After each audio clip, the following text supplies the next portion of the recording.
Welcome back to the channel. In this episode, I'm going to be talking about the series of the Recluce Saga by L.E. Modesitt Jr. I read this, all of the books actually. There are 24, 25 of them, with another one coming out, I believe in June, the last of the Ellie saga, or arc, which would be the newest books, but would be first in the chronology of the series. So I would recommend reading it chronologically. I mean, L.E. Modesitt Jr. in the past has said that you don't need to read it chronologically as long as you read the arcs in order, you're okay. But I think if you read it in publication order, you're going to be jumping around here or there, and it's going to get kind of jumbled and kind of weird, and it might be harder for you to follow. So I decided to do it chronologically, and if you go to his website, L.E. Modesitt Jr.'s website, there is a list of the chronology, what order to read the books in. And what I like is, as you see the Recluse Tales image below, those short stories are basically put in order in that book chronologically. There's a few that are sort of out of place, but if you follow that list, you'll be able to be able to do it, because his list gives you the short stories in there as well. So you know where they fall in the chronology. If you just do a search on Wikipedia for, it's going to give you what the chronology is, but only of the novels, not of the short stories. So if you want to go all out, kind of the way that I did, that would be the way, I guess, to do it, would be to go to his site, um, get that list, buy the books, check them out, do Kindle, however you would do it. There's a lot of books, and there's another one that's going to be coming out, like I said, in June, at the end of June, I believe, was the last that I had heard. So once that book comes out, then I'm not done with the series. I will be when that is done. But I will say that this was a great series. I really, really enjoyed it. Um, I haven't read a bad book by L.E. Modesitt Jr. yet, and I've read probably close to 40 of them now. Some of the sci-fi books, which I'm not a massive sci-fi person because it's hard for me to grasp a lot of concepts within sci-fi, but um, his books are really good. And what I really like about this series is the magic system, for one.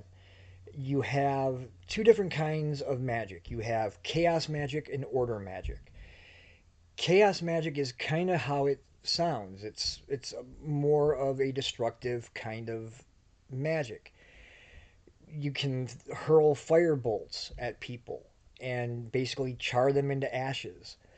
Um, you can basically clean out a sewer system by basically using the chaos to heat the water and flush out all the sewage to make it clean again and get all the gunk off the walls. There's a bit in some of the in one of the arcs about that. The problem as a chaos mage, though, is even though you use your spells for attacks, chaos mages don't live longer. They don't live long. They live shorter lives than does an order mage or a normal person who has no abilities, even though it's kind of posited somewhere that everybody has the abilities. It's just kind of tapping into it, and when you do it, if you do. But they don't live as long because of the destructive force. It breaks things down. It's a destroyer. Wines go bad quicker. Food spoils faster around chaos. So it's very destructive. And what's interesting is that the chaos mage is a white mage. So you have white mages doing chaos. On the other end, you have the order mage. And order is more about the maintaining of things, the holding together of things.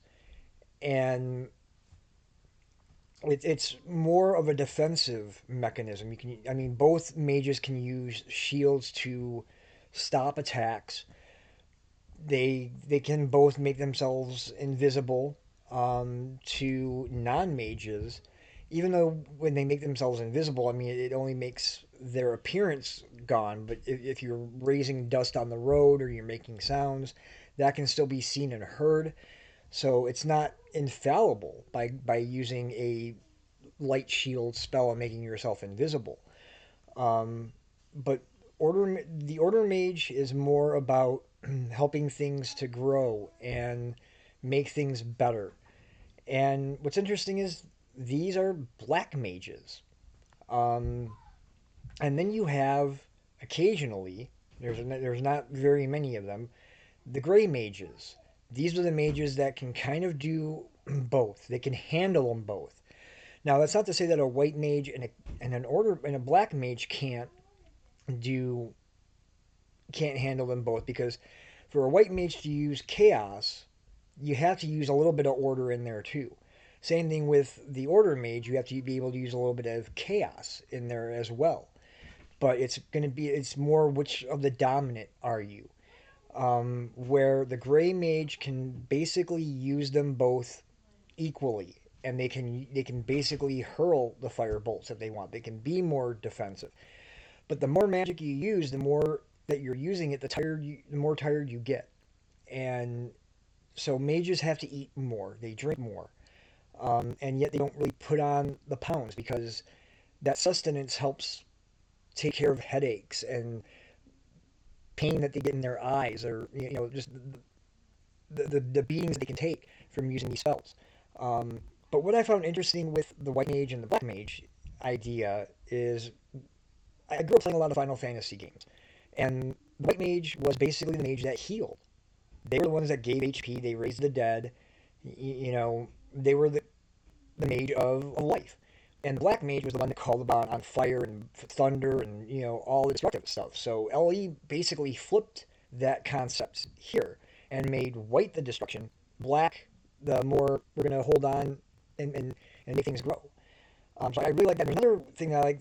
There's the balance. There has to be a balance between the two magics. So if there and the world's brought, Recluce is an island. So when it says the saga of Recluce, not every book is about Recluce, because Recluce is an island. It's just part of the world. It's not the name of the world. It's an island that's bound in order. Then there's Kandar, which is the main body of countries, the main continent, where there's all your different countries. And then there's Hamor, which is another island, and that has high aspiration goals of dominating the world. But within this magic system, there has to be a balance. If there's an increase in chaos somewhere, then somewhere else there has to be an increase in order.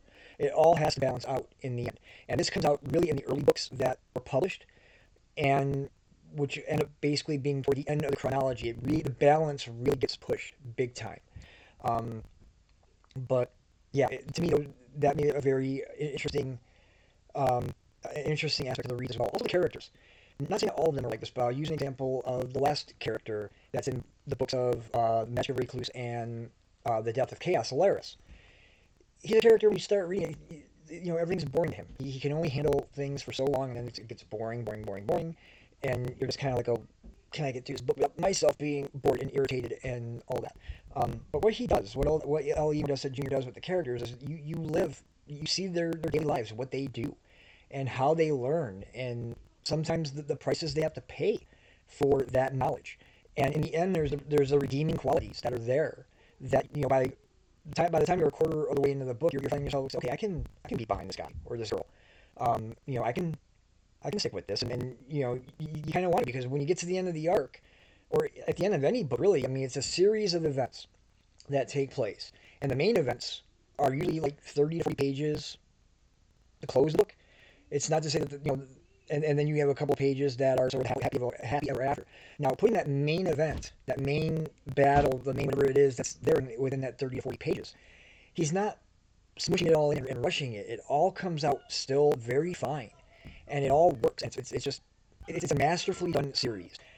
So I give every book a 5-star rating, and I give a series a 5-star rating. Now, where would it fall on my fantasy series list? I haven't read a whole lot, to be honest with you, but I would put it at number 2. And the reason why it's number 2 is because, one, to me, nothing is going to be able to take out J.R.R. Tolkien, Lord of the Rings, Middle Earth. I grew up on that. That's my intro into fantasy. So that's always going to hold the number one spot for me. Third, I like The Wheel of Time. But book 10, I can't even remember the name of book 10 anymore because it was hard to get through it. It was almost a do not finish one, which I don't do in my reading challenges. Once I start a book, I have to finish it until the end. But that book 10 in The Wheel of Time was really hard to get through.